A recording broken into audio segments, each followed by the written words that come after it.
Oggi voglio chiedervi scusa ragazzi, in quanto qualche giorno fa vi dissi che il prezzo di lancio del nuovo DJI Mavic 3 sarebbe stato di circa 1800 euro, ma mi sbagliavo. Il prezzo di lancio del DJI Mavic 3 nella sua versione base, almeno qui in Italia, sarà di 2119 euro. Ciao ragazzi e bentornati in questo mio nuovo video, io sono Michele e non so perché sto ridendo, non c'è molto da ridere in realtà, in quanto DJI sembra essere letteralmente impazzita. Perché? Beh, perché il prezzo di lancio del DJI Mavic 3 almeno qui in Italia sarà pari a 2119 euro nella sua versione base, 2829 euro per la versione combo e 4839 euro per la versione cinematic.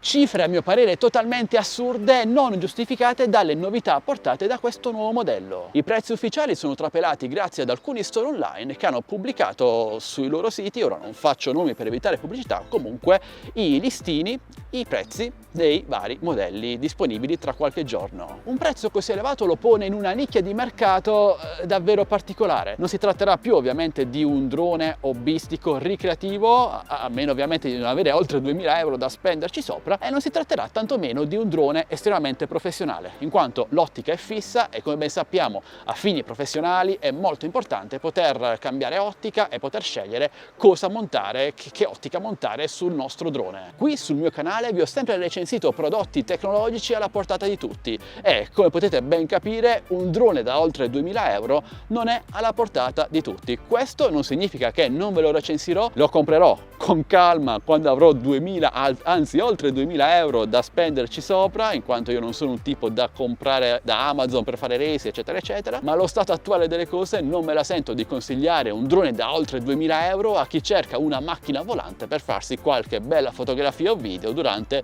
il fine settimana. Assolutamente no. Virate su qualcosa di più semplice, magari il DJI Mini 2, Fimix 8 Mini, droni simili, insomma, ma prima di spendere 2000 euro, prima di buttarvi nell'acquisto, aspettate. Sicuramente le prime recensioni che usciranno online non dico che saranno di parte, ma come spesso accade ci sono dei modelli gratuiti inviati da alcune testate, da alcuni youtuber. Aspettate che venga recensito con calma e valutate poi l'acquisto, se ne vale o no la pena. A mio parere spendere oltre 2000 euro per il Mavic 3, che sulla carta non sembra portare chissà quali rivoluzioni, novità, è una spesa folle, ma ovviamente è solo il mio pensiero. A maggior ragione lo stavo dimenticando considerando la politica DJI di rendere praticamente introvabili fuori produzione accessori fondamentali come batterie ed eliche di ricambio dopo appena 2 anni di vita dal lancio dei loro prodotti, come ad esempio il DJI Mavic Pro, DJI Mavic Pro Platinum, Spark, Air, tutti droni con accessori originali ufficiali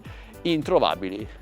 E su un drone da oltre 2000 euro sarebbe un bel problema. A chi sarà rivolto quindi il nuovo DJI Mavic 3 considerando il suo prezzo? Beh, questo lo chiedo a voi. Ditemi la vostra lasciando un bel commento qui sotto, fatemi sapere cosa ne pensate. Se volete lasciate anche un bel like e condividete questo video a tutti i vostri amici. Sono senza parole. Dai, ci vediamo qui sotto nei commenti. Ciao belli!